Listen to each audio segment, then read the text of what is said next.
Pâques à la maison, Pâques. Mais oui, nous sommes toujours à Pâques. Pâques, c'est l'ouverture sur le ciel. Et 40 jours après la résurrection, qu'est-ce que nous fêtons? L'ascension. L'ascension. Ça fait lever nos regards vers le ciel qui apparaît ici, alors que nous sommes plutôt de la terre qui apparaît là. Frères et sœurs, nous avons le choix dans notre vie. Est-ce que nous allons vers le ciel ou est-ce que nous sommes de la terre?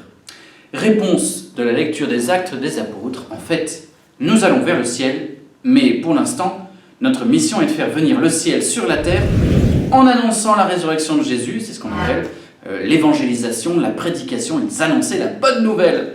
Alors c'est assez rigolo parce que Jésus dit aux apôtres, vous pouvez relire le début du livre des Actes, eh bien, Jésus leur dit, voilà, je vais partir. Les apôtres disent, est-ce que c'est maintenant que tu vas faire la royauté, la royauté de Dieu sur la terre? Sous-entendu, un régime politique où enfin, ce sera Dieu qui régnera sur la terre. Jésus dit, mais on n'avait toujours pas compris.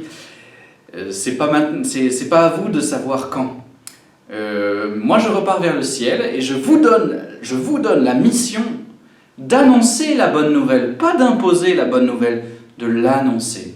Donc, en fait, nous chrétiens, la fête de l'Ascension nous aide à désirer le ciel, parce qu'on a quand même envie d'aller rejoindre Jésus.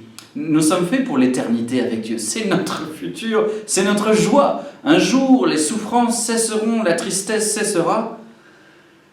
Ce sera le festin de gloire, ce sera la danse éternelle, ce sera la joie absolue, l'amour infini. Mais nous aimons aussi la terre, maintenant. Et nous pouvons vivre du ciel sur la terre maintenant.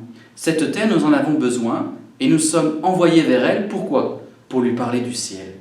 Pour dire, vous savez, un jour, vous irez là-bas, préparez vos cœurs. C'est le moment de croire à Jésus. C'est le moment donc, frères et sœurs, d'annoncer Jésus.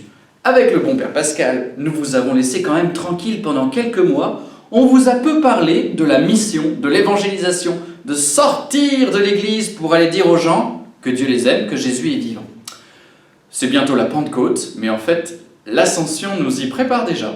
À la fin, c'est très amusant, dans le livre des Actes des Apôtres, donc le début du livre, donc la fin du début, n'est pas le début de la fin, il est dit ceci. À ces mots, donc Jésus vient leur dire « Je vous envoie en mission ». À ces mots, sous leurs yeux, Jésus s'éleva et une nuée vint le soustraire à leur regard. Comme ils fixaient encore le ciel où Jésus s'en allait, voici que 2 hommes en vêtements blancs, sous-entendu des anges, des messagers, se trouvèrent à leur côté et leur dirent « Gens de Galilée, pourquoi restez-vous là à regarder le ciel ?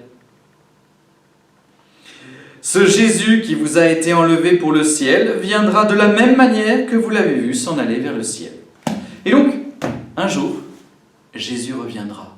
Nous proclamons, nous chrétiens, non pas seulement l'amour de Dieu, non pas seulement qu'il faut se convertir à l'amour de Dieu, mais aussi qu'un jour Jésus reviendra du ciel pour établir définitivement son règne de gloire. Mais si nos cœurs ne sont pas prêts, ce règne de gloire sera pour nous un problème. Tandis que si on est prêt à l'amour de Dieu, ça sera la joie, la béatitude. Et donc préparons nos cœurs au ciel en annonçant le royaume et en le vivant. Je récupépète depuis le début. C'est l'ascension, la fête de l'ascension. Jésus monte au ciel. Pourquoi? Pour nous faire désirer aller au ciel. Mais avant d'aller au ciel, il faut se battre pour l'amour et la foi en Jésus sur la terre. Et un jour, le ciel descendra de manière plénière sur la terre, ou la terre montera au ciel. Je ne sais pas exactement comment ça va se passer en fait. On n'y est pas allé, c'est pas encore maintenant. Mais Jésus sera le roi. On vous souhaite, de cultiver ces 3 dimensions. Comment faire? La première dimension, il faut contempler. Je vous propose, en cette fête de l'Ascension, de vous arrêter et de dire qu'est-ce que vous attendez du ciel, du paradis? Qu'est-ce que vous attendez? D'abord, est-ce que vous l'attendez? Mais essayez de vous représenter. Et si vous avez du mal à vous représenter le ciel, je vous invite à réfléchir à ce qui vous donne du bonheur sur la terre et à le projeter en ciel, mais ce sera 1000 fois plus. Par exemple, un bon repas avec des amis, avec des personnes qu'on apprécie, avec sa famille. Ça, le ciel, même chose, mais puissance 1000. La danse, moi j'aime bien danser. Alors, ça sera une danse splendide au ciel. Qu'est-ce que vous aimez? Et projetez-le en ciel.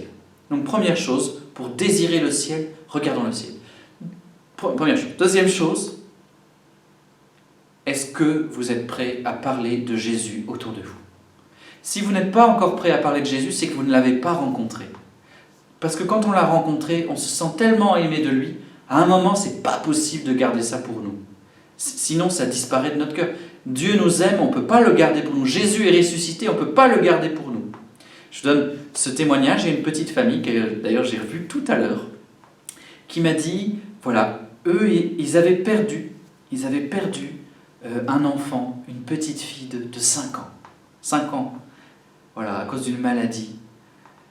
Et ça a été un drame, mais en même temps, cette jeune fille, cette petite fille, leur a donné beaucoup d'amour, et ils lui ont donné beaucoup d'amour. Donc c'est une vie réussie. Je suis retourné les voir 1 mois après le décès de la petite. Et ils m'ont dit, mon père, vous pouvez vous rassurer, parce que la tante de la petite a fait un rêve.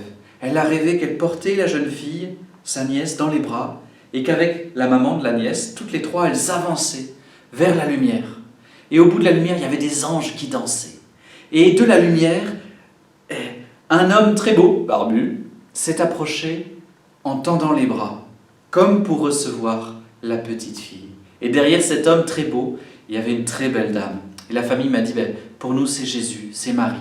Et ils ont accueilli la petite au ciel.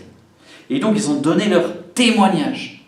Et grâce à leur témoignage, moi à mon tour je peux témoigner. Ils ont fait une expérience, voilà, ils ont vécu quelque chose de fort avec cette petite, et le rêve, qui est un signe de cette tante, leur a permis de toucher quelque chose du ciel. Donc ils témoignent, et moi je témoigne en leur nom.